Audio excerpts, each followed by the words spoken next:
Meus queridos, nós vamos abrir a Santa Palavra do Senhor no livro de Apocalipse, capítulo 9, versículo 13 em diante. Apocalipse 9, versículo 13 em diante. Eu vou até pedir que o irmão feche a porta, puxa a grade lá. Pode puxar, porque já deu um horário bom. A gente fica mais à vontade, né? Apocalipse 9, versículo 13. Nós vamos falar no tema: o sétimo selo, o toque da sexta trombeta. Diz-nos assim a palavra do nosso Deus: o sexto anjo tocou a trombeta, e ouvi uma voz procedente dos quatro ângulos do altar de ouro que se encontra na presença de Deus, dizendo ao sexto anjo, o mesmo que tem a trombeta: solta os quatro anjos que se encontram atados junto ao rio Eufrates. Foram então soltos os quatro anjos que se achavam preparados para a hora, o dia, o mês e o ano, para que matassem a terça parte dos homens. O número dos exércitos da cavalaria era de 20.000 vezes 10 milhares. Eu ouvi o seu número. Assim, nesta visão, contemplei que os cavalos e os seus cavaleiros tinham couraças cor de fogo, de jacinto e de enxofre. A cabeça dos cavalos eram como cabeça de leão, e de sua boca saía fogo, fumaça e enxofre. Por meio destes três flagelos, a saber, pelo fogo, pela fumaça e pelo enxofre, que saíam da sua boca, foi morta a terça parte dos homens, pois a força dos cavalos estava na sua boca e na sua cauda, porquanto a sua cauda se parecia com serpentes, e tinha cabeça, e ela causava dano, e com ela causava dano. Os outros homens, aqueles que não foram mortos por esses flagelos, não se arrependeram das obras das suas mãos, deixando de adorar os demônios e os ídolos de ouro, de prata, de cobre, de pedra, de pau, que nem podem ver, nem ouvir, nem andar. Nem ainda se arrependeram dos seus assassínios, nem das suas feitiçarias, nem da sua prostituição, nem dos seus furtos. Oremos.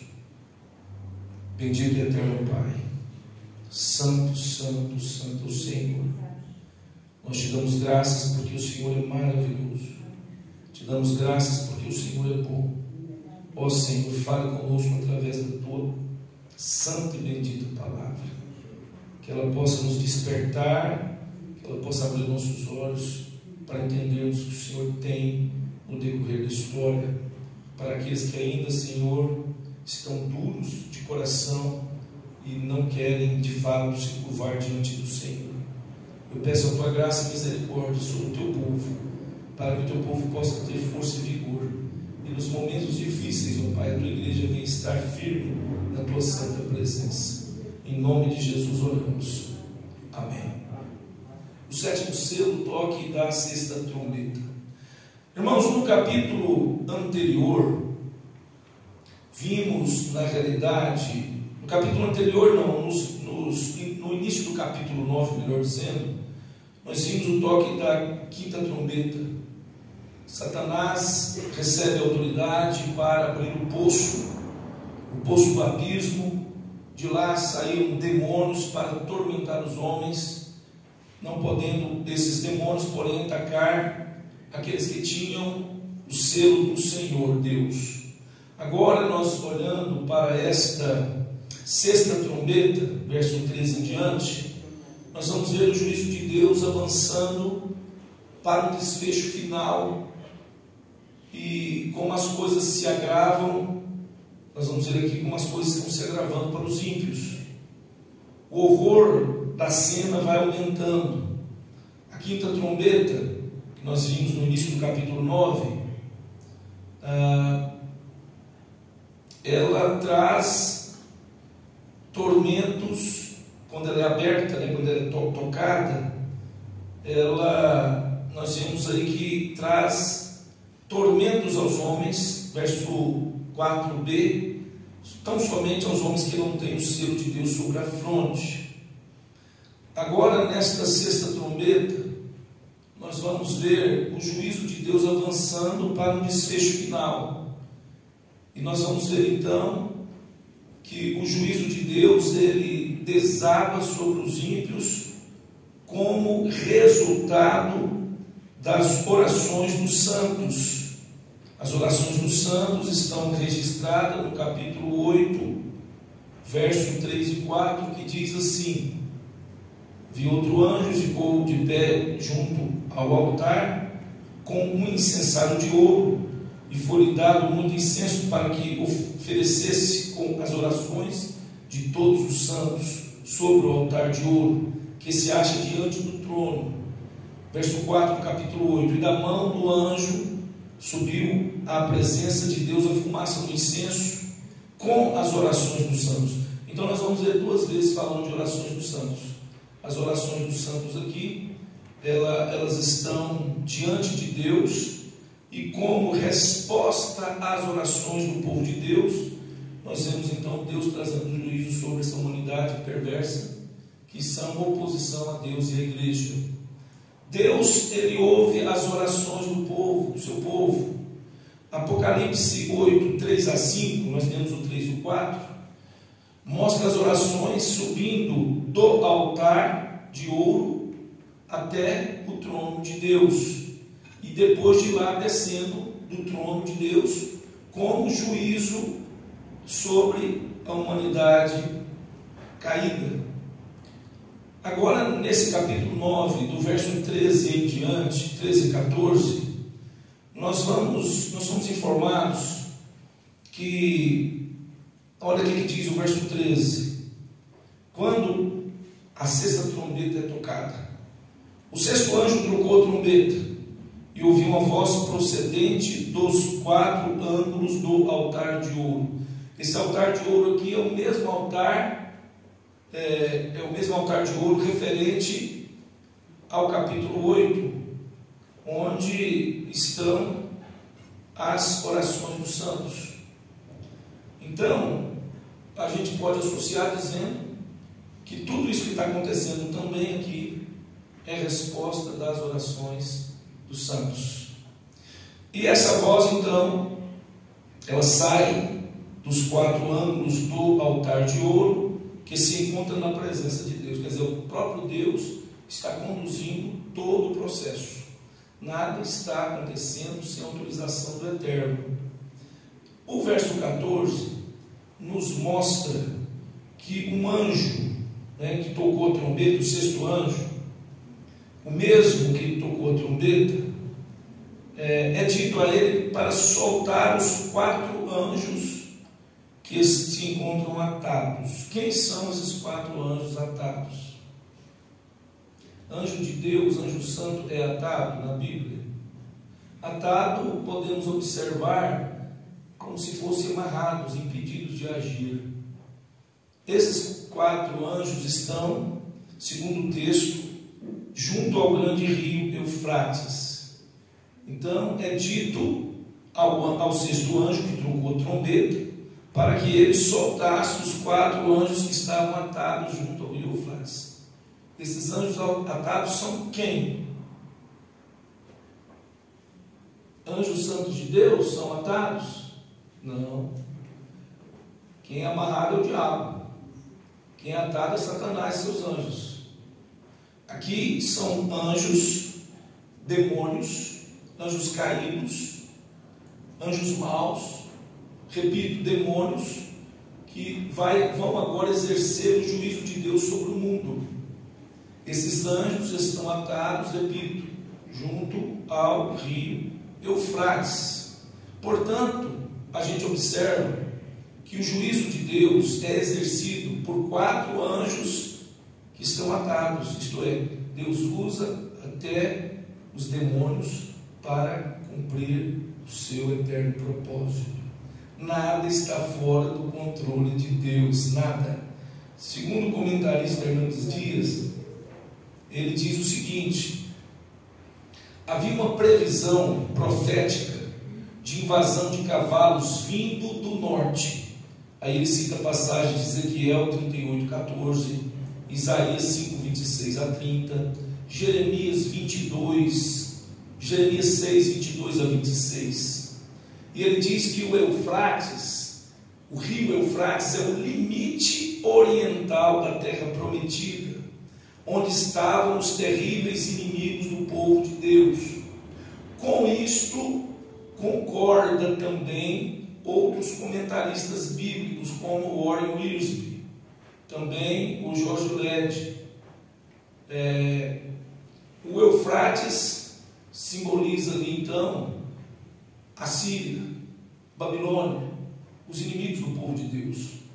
Assim, este rio representa o mundo ímpio. O George Led, que é o comentarista bíblico de Apocalipse, diz que uma enchente de poderes demoníacos vai transbordar sobre o mundo civilizado. Eu tive um pastor chamado Luiz Joel, e ele, dando o estudo de Apocalipse, ele dizia que no final dos tempos o mundo ímpio ficaria possesso de demônios. Isso tem muito a ver com esse texto.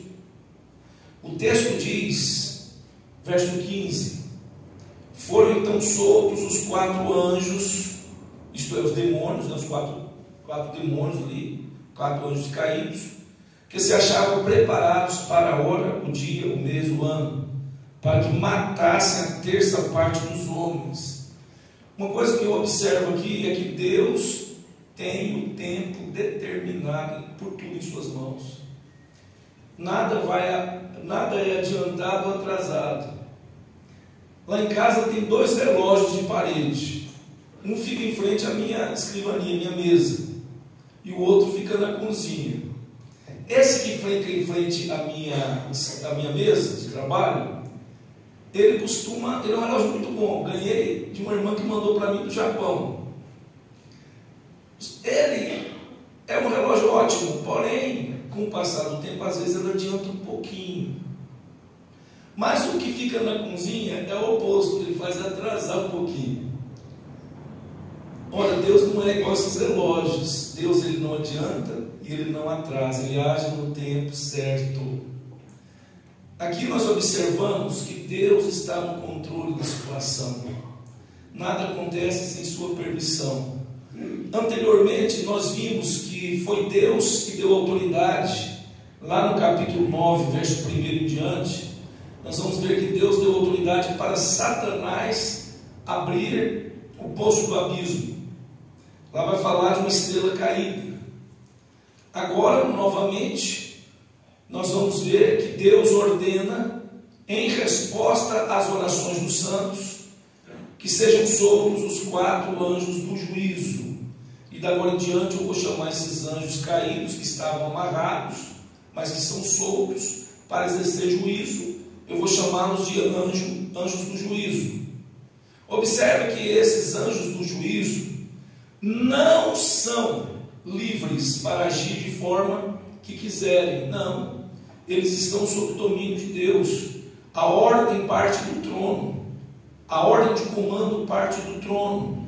Deus é quem determina o tempo exato da ação. E aqueles anjos caídos, esses 4 anjos do juízo, eles estão preparados para a hora, o dia, o mês e o ano, o momento exato da vontade de Deus. No tempo de Deus, ou no tempo que Deus determinar, esses seres demoníacos, eles, olha o verso 16, eles envolverão forças malignas. Pastor, mas aqui Fala de 4 anjos caídos, amarrados. Depois vai falar de um número de um exército enorme. Sim. Quando esses 4 anjos são soltos, imediatamente a cena da visão, ela é direcionada para o verso, no caso 16 aí, né? O número dos exércitos de cavalaria que João vê é de 20.000 vezes 10 milhares, um número de 200 milhões de cavalos. 200 milhões. É um número muito grande. É lógico que a gente não vai levar esse número aqui ao pé da letra, porque no livro de Apocalipse nós temos aprendido que o livro é simbólico, os números também são simbólicos. Aqui mostra um número incontável, um número enorme, e esse número de 200 milhões de exército de cavalaria nos lembra as batalhas do mundo antigo. A gente vê, por exemplo, nos filmes, cavaleiros armados, com arcos, com flechas, com espadas, com lanças, e a cavalaria era uma divisão do exército muito poderosa. A cavalaria, ela definia uma batalha, mas aqui o número dos soldados, dos cavaleiros, dos seus cavalos, 200 milhões. E aí eu fui pensar, 200 milhões? Essa semana eu vi o presidente dando uma entrevista dizendo que nós somos uma nação com 210 milhões de habitantes, Brasil.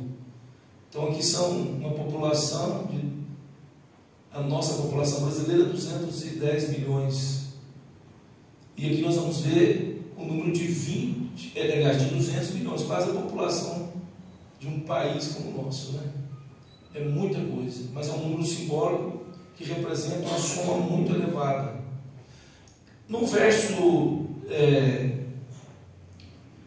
17, vai falar das características desse grande exército, né? Assim, nesta visão, João diz que é uma visão. Então, ele contempla e vê que os cavalos e os seus cavaleiros, então presta atenção, cavalos e cavaleiros, tinham couraça cor de fogo, de jacinto e de enxofre. É uma cor do fogo, a cor do fogo geralmente é avermelhada, cor de jacinto, parece, se não me engano, uma cor azulada, cor de fumaça, e também a cor de enxofre. Um dos comentaristas bíblicos que eu estudei diz que quando aparece aí falando de fogo, falando, por exemplo, enxofre, fogo, enxofre, fumaça, ou fogo, fumaça e enxofre, simboliza juízo. Geralmente quando fala desses termos, lembra, no meu entendimento, o fogo do inferno. Mas aqui nós vemos então que a aparência das couraças era cor de fogo, de jacinto e de enxofre. A cabeça dos cavalos era como cabeça de leão, mostrando aqui a ferocidade daqueles seres malignos, demoníacos. Da sua boca saía fogo, fumaça e enxofre. Mais uma vez o juízo sendo retratado aqui pelo fogo, fumaça e enxofre. Por meio desses 3 flagelos, torna a repetir: pelo fogo, pela fumaça e pelo enxofre, que saiu da sua boca, foi morta a terça parte dos homens.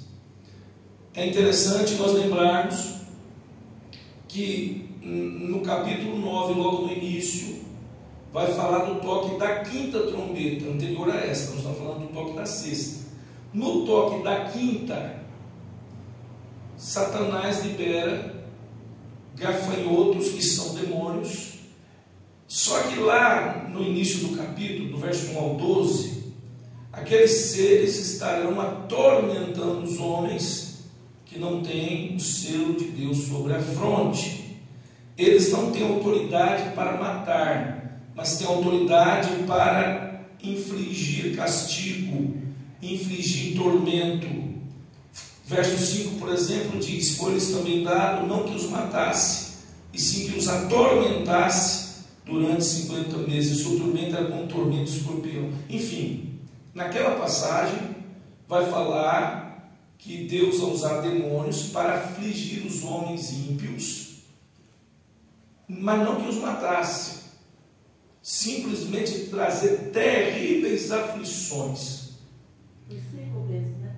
Por um período de 5 meses, um período razoavelmente curto. Porém, agora, no toque da sexta trombeta, a ira de Deus, ou o juízo de Deus, se intensificou. Lá não era para causar morte, mas sofrimento. Aqui já é para matar 1/3 dos homens. Há uma grande semelhança entre os gafanhotos da quinta trombeta, que é logo no início do capítulo 9, versos 1 até 12. Gafanhotos lá são seres satânicos, né?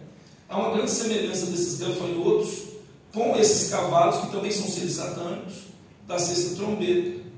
Em ambos os casos, tanto de um como do outro, a natureza é demoníaca. São seres torturadores, que são vistos em figura de escorpiões. Lá no verso 3 e no verso 5 fala disto. E agora aqui são vistos em figuras de cavalos. E também, verso 19 diz serpentes. A cauda dos cavalos, verso 19: pois a força dos cavalos estava na sua boca e na sua cauda, porquanto a sua cauda se parecia com serpente, e tinha cabeça, e com ela causava dano. Então aqui nós vamos ver que também estes causam dano, só que aqui o dano é para a morte de 1/3 dos homens. Os homens aqui são seres humanos, 1/3 dos habitantes da terra, e entendo eu, 1/3 daqueles que não têm Cristo como seu Salvador, que não foram. No texto aqui do capítulo, do verso 13 ao 21, não diz a respeito de selo algum, não diz a respeito de poupar aqueles que são selados, mas nós subentendemos, tendo visto que no mesmo capítulo, versos antes, falam que era para tão somente os homens que não tivessem o ser de Deus serem atormentados. Aqui eu entendo que os mortos são aqueles que não são escolhidos de Deus. Uma coisa que eu quero lembrar à igreja é que serpentes e escorpiões na Bíblia são figuras de forças malignas demoníacas. O Senhor Jesus mesmo disse, Ele nos deu autoridade para pisar serpentes e escorpiões. E aqui não está falando de cobra e de escorpião, a praga não. Aqui está falando de forças malignas. Lucas 10:19 diz assim: eis aí vos dei autoridade, que é Jesus dizendo, né? Eis aí vos dei autoridade para pisar de serpentes e escorpiões, e sobre todo o poder do inimigo, e nada, absolutamente, vos causará dano. Então Jesus, ele deu à igreja, a nós, aos seus servos, autoridade para pisar, para vencer, para dominar, para, vamos dizer assim, para autoridade para pisar serpentes e escorpiões. Qualquer um de nós temos autoridade para expulsar demônios, em nome de Jesus. Qualquer um. Ele já deu essa autoridade para os seus filhos, essa autoridade sobre as forças malignas. E agora, em ambos os casos, os gafanhotos, no início do capítulo 9, verso 3 e 5, como também os cavalos, capítulo 9, 16 a 19, são poderes, ou melhor, são seres que têm poderes que resistem na sua cauda, tanto um como o outro. Se você observar lá, também vai ter esses poderes que estão em suas caudas. E sua atividade é causar dano, também aqui, no caso último, repito, causar morte. São comparados com leões, tanto um como o outro, verso 8 e 17, né? São comparados cavalos de batalha, versos 7 e verso 16. Eu estou fazendo uma comparação da quinta trombeta e da sexta, tá? Estou fazendo uma comparação dos gafanhotos e dos cavalos, que tem muita semelhança. São comparados com leões, são comparados com cavalos de batalha. Ambos têm, o texto fala de fumaça infernal para ambos, né? Verso 2 aí, ó. E alguém, eu vou ler aqui, porque sai na transmissão. Está falando de Satanás, a estrela caída, ela abriu o poço, verso 2, e subiu fumaça do poço como fumaça de grande fornalha. Aí nós vamos olhar também, verso 17. Assim, nesta visão, contemplei os cavalos, e os cavaleiros tinham couraças cor de fogo e jacinto de enxofre. A cabeça do cavalo era como cabeça de leão, e da sua boca saía fogo, fumaça e enxofre. No verso 18, da mesma maneira, por meio desses três flagelos, a saber, pelo fogo, fumaça e pelo enxofre, que saíam da sua boca, foi morta a terça parte dos homens. Então aí nós vamos ver os textos falando desta fumaça infernal. A intensificação do flagelo dessa sexta trombeta é inegável. No lugar de tortura que os gafanhotos, no caso, exerciam, verso 5, aparece agora a matança. E nesse texto de hoje, nós lemos, capítulo, verso 3 em diante, nós vemos então que os demônios, eles têm autoridade aqui para matar a terça parte dos homens ímpios. Segundo o comentarista William Hendrickson, os juízos descritos nesta sexta trombeta descrevem guerra. Olha o verso 15. Foram então soltos os 4 anjos que se achavam preparados para a hora, o dia, o mês e o ano, para que matasse a terça parte dos homens. Então aqui é um contexto de guerra. E não é uma guerra particular, diz ele, mas todas as guerras. Os juízos descritos aqui são todas as guerras, passadas, presentes e futuras. A sexta trombeta, ela fala de guerras espantosas, segundo Hernandes Dias Lopes, guerras que abalarão o mundo à medida que formos avançando para o fim. Quando a gente olha aqui falando só de demônios, que parecem cavalos, que ele tem couraça, que ele tem aparência assustadora, como cabeça de leão, da sua boca sai fogo, e a cauda é uma cauda que parece um serpente, tem cabeça que fere e que causa destruição. Irmãos, nós estamos vendo aqui um contexto espiritual agindo. Pastor, mas isso aqui é simbólico? Sim. Através desse simbolismo aqui, nós também vemos a matança através das guerras que ocorreu no passado, que está acontecendo agora e que vai acontecer no futuro. São contextos de destruição, são contextos de matança. E nós vemos então, quarto ponto, o juízo de Deus, ele é algo terrível, mas ainda é parcial. Por quê? Porque aí diz que foi somente a terça parte, somente 1/3 da terra, somente 1/3 da humanidade foram mortos. Observe que João não vê o exército. Ele diz que tem uma visão. Lá no final do verso 16, ele diz: eu ouvi o seu número. João, ele não vê aquela quantidade talvez total, mas ele ouve o número a princípio. E esse número, 20 mil vezes 10 milhares, ou seja, 200 milhões de cavalos, que simbolizam seres demoníacos. E esse número é simbólico e representa, portanto, uma multidão incontável. Segundo o comentarista Hernandes Dias, ele diz assim: essa cavalaria não apenas atormenta, mas também mata 1/3 parte dos homens, tornando os homens seres ferozes, malignos, violentos. Os demônios atuarão no mundo espiritual, na vida desses homens perversos, e eles então matarão uns aos outros com grande matança. Segundo Hernandes, esses seres demoníacos são inatingíveis. Eles têm couraça de fogo, eles não podem ser destruídos por armas convencionais, eles são seres mistos.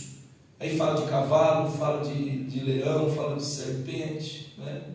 Aí fala que eles são ferozes, verso 17, parte B. Fala que eles parecem leões. Leão é símbolo de força, ferocidade, destruição. Eles são peçonhentos como serpentes. E esses cavalos têm um grande poder destruidor. Certa feita eu vi um vídeo, eu não sei se é real ou se é uma montagem. O meu filho Samuel me mostrou esse vídeo, dizendo: Samuel, ele acha que é verídico. O que acontece com um homem desatento no meio de uma mata onde há uma onça enorme? Vai virar alimento da onça. A onça é um animal que ataca e geralmente a pessoa não vê. Quando vê, ela já está atacando. Nesse vídeo que eu vi, não sei se procede, estou usando como ilustração, tinha um rapaz no meio do mato, saiu, foi para a beira do rio. Eu vi algo verídico, penso ser verídico. E a imagem estava mostrando, ele filmou com o celular dele. Ele olha no celular, filmando ele, e na imagem que ele vê no celular do rosto dele, a onça está pulando nas costas dele. Eu vi essa cena horrível, que lá me marcou, que naquela noite para mim dormir foi horrível. Aquela noite, aquilo lá não saiu da minha cabeça. O homem olhando para tirar foto, e de repente a onça, ele filmou a onça pulando nas costas dele. O meu filho Samuel disse que é verídico porque ele tem vídeos do homem morto na praia, todo destroçado. Por isso ele acha que é verídico, eu também acho. Por que eu estou dizendo isso? Satanás, ele quer matar, ele quer destruir, mas ele só pode agir debaixo da autorização de Deus. Nesse texto nós vamos ver que Deus vai dar essa autorização para que ele destrua 1/3 dos habitantes da terra. E esses seres, como diz aqui, eles não podem ser destruídos de maneira convencional. Homem não pode destruir. Aliás, eles têm autoridade de Deus para agir. Então é algo aterrador, assustador, porque simboliza algo destruidor, como o veneno da serpente, com a força do cavalo destruidor. Segundo o comentarista Hernandes, esses cavalos ordinários não são cavalos ordinários. Na realidade, simbolizam máquinas e instrumentos de guerra da visão dele. Então, fazendo uma aplicação. Então, quando ele olha para esse texto, ele vê, então, tanques, canhões, aviões, bombas nucleares, químicas, biológicas.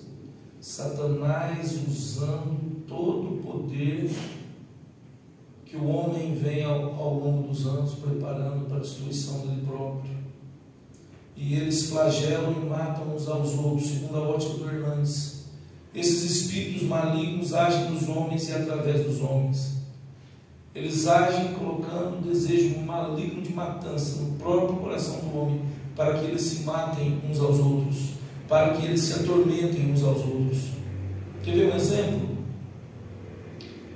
Hoje saiu no jornal, estava vendo, se não me engano, CNN, e um jornal falava que o Putin está guerreando ali contra a Ucrânia, Rússia contra a Ucrânia, ameaçando usar bomba nuclear. Ameaçando, falando que vai arregimentar 300 mil homens para a guerra. E a gente olha o homem daquele dando entrevista, né? Está arrumadinho, terno, tudo. Mas é um miserável, um endemoniado. causa matança, destruição, morte. E a gente olha para essas coisas e vê uns matando os outros. Houve uma grande Primeira Guerra Mundial, milhares e milhares e milhares e milhares de pessoas morreram. Depois houve uma Segunda Guerra Mundial, uma matança, um extermínio terrível. Irmãos, e nós estamos nesse momento, no mundo há várias guerras, umas mais famosas, podemos dizer assim, porque a mídia destaca, e outras que a gente nem fica sabendo. Guerra no Afeganistão, guerra no Paquistão às vezes, guerra no sul, aliás, no norte da África, guerras tribais, guerra entre países, destruição, matança que a gente nem fica sabendo. Mulheres fizeram protestos no Irã, e teve, se não me engano, 3 mortes lá. Então a gente vê que a matança desses homens ao longo da história, pastor, essa matança, podemos dizer que será só no período? Não. Eu posso olhar a história como um todo e ver essa destruição sendo feita, essas guerras, essas truculências, essa ferocidade, esse poder destruidor, guerras sangrentas. Quando os homens, diz o Hernandes Dias, tentam desvencilhar de Deus, começam a lutar uns contra os outros, destruir uns aos outros em grande número. Eles têm o controle da imprensa. Eu achei interessante essa observação que ele fez. Eles têm o controle da imprensa. Irmãos, eu não sabia, mas tempos para cá, a gente está observando tanto que essa imprensa, a mídia, manipula o ser humano.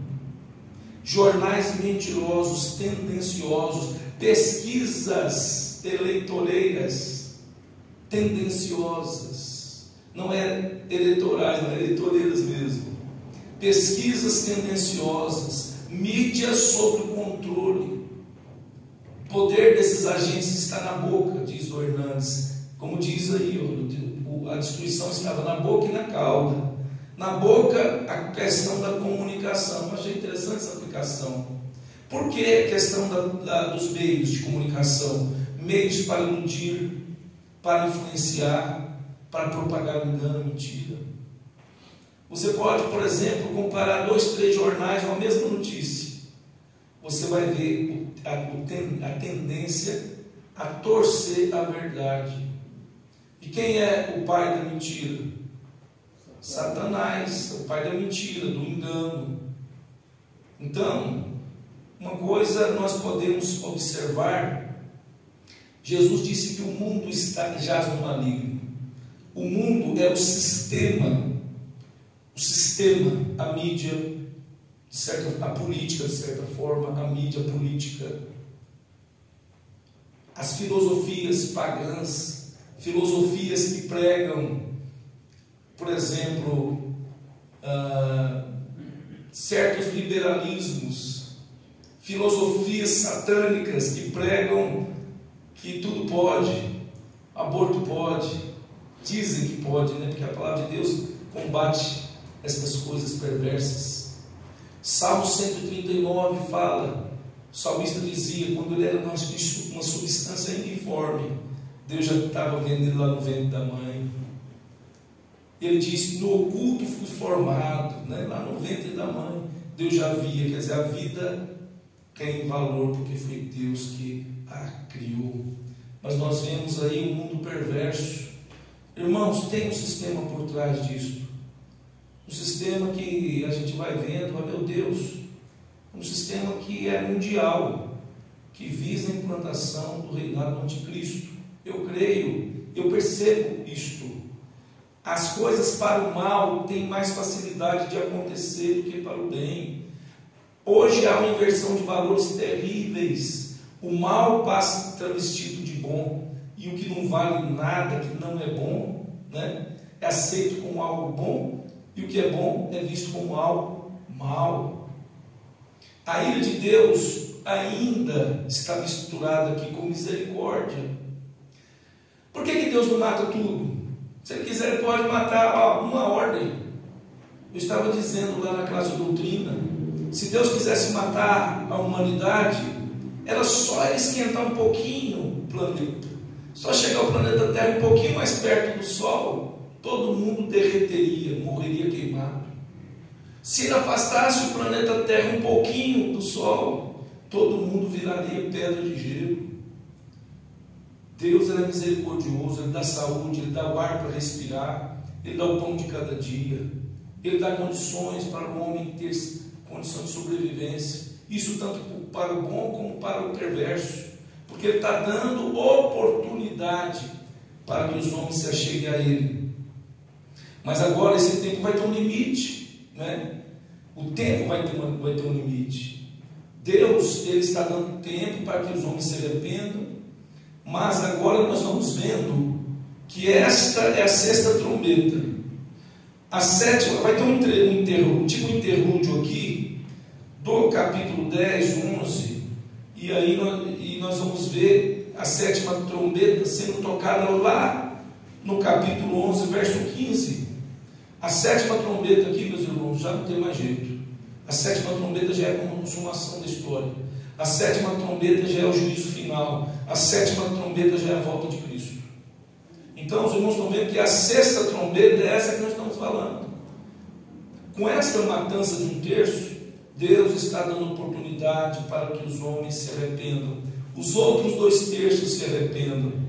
Mas olha o que aconteceu aí. Verso 20. Os outros homens, isto é, os 2 terços que sobraram, né? Aqueles que não foram mortos por esses flagelos, não se arrependeram das suas obras, das obras das suas mãos, deixando de adorar os demônios, os ídolos de ouro, de prata, de cobre, de pedra, de pau, que nem podem ver, nem podem ouvir, nem andar, nem ainda se arrependeram dos seus assassínios, nem das suas feitiçarias, nem da sua prostituição, nem dos seus furtos. Alguém chegou a dizer: não, mas se Deus mandar um terremoto, os homens vão temer Ele. Vai não. Ah, mas se Deus mandar um tsunami e varrer a terra toda, os homens vão temer Ele. Vão não. Naquela parábola do Lázaro, parábola não, lá não fala que é parábola, eu vendi essa palavra. Naquela passagem que conta a história do Lázaro e do rico, o rico estava pedindo: ô pai Abraão, manda Lázaro. Primeiro ele pediu para molhar a língua, né, para refrescar, né? Ele estava na chama do inferno. Aí ele recebe um não. Aí ele fala: não, manda então Lázaro lá na terra, lá, que eu tenho 5 irmãos. Aí o pai Abraão vai dizer: olha, se não ouvem Moisés e os profetas, palavra de Deus, né? Tampouco ouvirá se algum dos mortos voltar. Ah, mas se um morto voltar, não, pode vir morto. Não vai acontecer, porque a Bíblia diz que morto não volta. Estou dando só um exemplo. Nem se viesse, o homem quebrantaria o coração. Mas mortos não voltam. Vou frisar isso porque lá em Hebreus 9, 27 diz: ao homem está ordenado a morrer uma vez, vindo depois disso o juízo. Então não tem reencarnação, não tem nascimento, não tem segunda morte. É uma morte só, uma vida só, um juízo só, não é? Então, para concluir, eu quero lembrar aos irmãos que o juízo final ocorrerá com a volta de Jesus Cristo, quando não haverá mais nenhuma chance de salvação daqueles que rejeitam a Deus nesta vida, daqueles que viveram toda a sua vida em rebeldia, em impiedade. A sétima trombeta está prestes a ser tocada. Quando ela for tocada, Apocalipse 11, 15 a 18, quando ela for tocada, será tarde demais. Só o Espírito de Deus pode converter uma pessoa para a salvação. É o Espírito Santo de Deus que convence os homens da justiça, do pecado e do juízo. Mas quando os ímpios, eles endurecem o coração, são rebeldes contra Deus, não tem como o Espírito Santo agir. O Espírito Santo não arromba corações. Esse é o pecado que não tem perdão. É a rejeição à obra do Espírito Santo na vida da pessoa. O comentarista Fernandes Dias diz que os ímpios desperdiçam suas últimas oportunidades. Eles são cegos para perceberem a mão de Deus nos juízos sobre a história. Em vez de voltarem para Deus, eles continuam na prática dos seus abomináveis pecados. E aí a gente observa que esses ímpios não se voltam para Deus e continuam nos seus pecados. O que rouba continua roubando, o que mata continua matando, os que vivem uma vida podre sexualmente falando continuam se lambuzando na podridão da sensualidade e da perversidade e do adultério e da fornicação e do homossexualismo e de tudo que a Bíblia condena. A Bíblia diz que os homens são amantes de si mesmos, e a Bíblia diz que a impiedade, conforme diz o Hernandes Dias, o Hernandes Dias, melhor dizendo, ele está dizendo isso aqui, o pecado da impiedade conduz ao pecado da perversão, a idolatria produz a imoralidade sexual, a falsa religiosidade produz a falsa moralidade, a idolatria promove a imoralidade, isto no mundo antigo, e hoje da mesma maneira. O que é idolatria? É quando eu coloco algo entre eu e o Criador, é aquilo que eu coloco na minha vida no lugar de Deus. A idolatria, ela conduz ao pecado da adoração a demônios. 9:20 diz: os homens, aqueles que não foram mortos por causa dos flagelos, não se arrependeram das suas obras, das suas mãos, deixando de adorar os demônios. Paulo fala sobre essa questão, que a adoração aos ídolos, ídolo feito de ouro, prata, cobre, pau, madeira, bronze, seja o que for, esses ídolos não podem ver, nem ouvir, nem fazer nada. Eles são simplesmente sem vida. 1 Coríntios 8:4, eles não são nada. 1 Coríntios 10:19-20 diz que quem está por trás dos ídolos são os demônios. Quando uma pessoa adora ídolos, adora o demônio. 1 Coríntios 10:19-20. Os homens adoram os demônios que estão nos ídolos, representados pelos ídolos. As pessoas passam a confiar em ídolos do que no Deus Altíssimo, e elas são enganadas. E o tempo do fim, segundo o comentarista, e eu concordo com ele, será um tempo marcado por intensa religiosidade, porém uma religião falsa, adoração de ídolos e de demônios.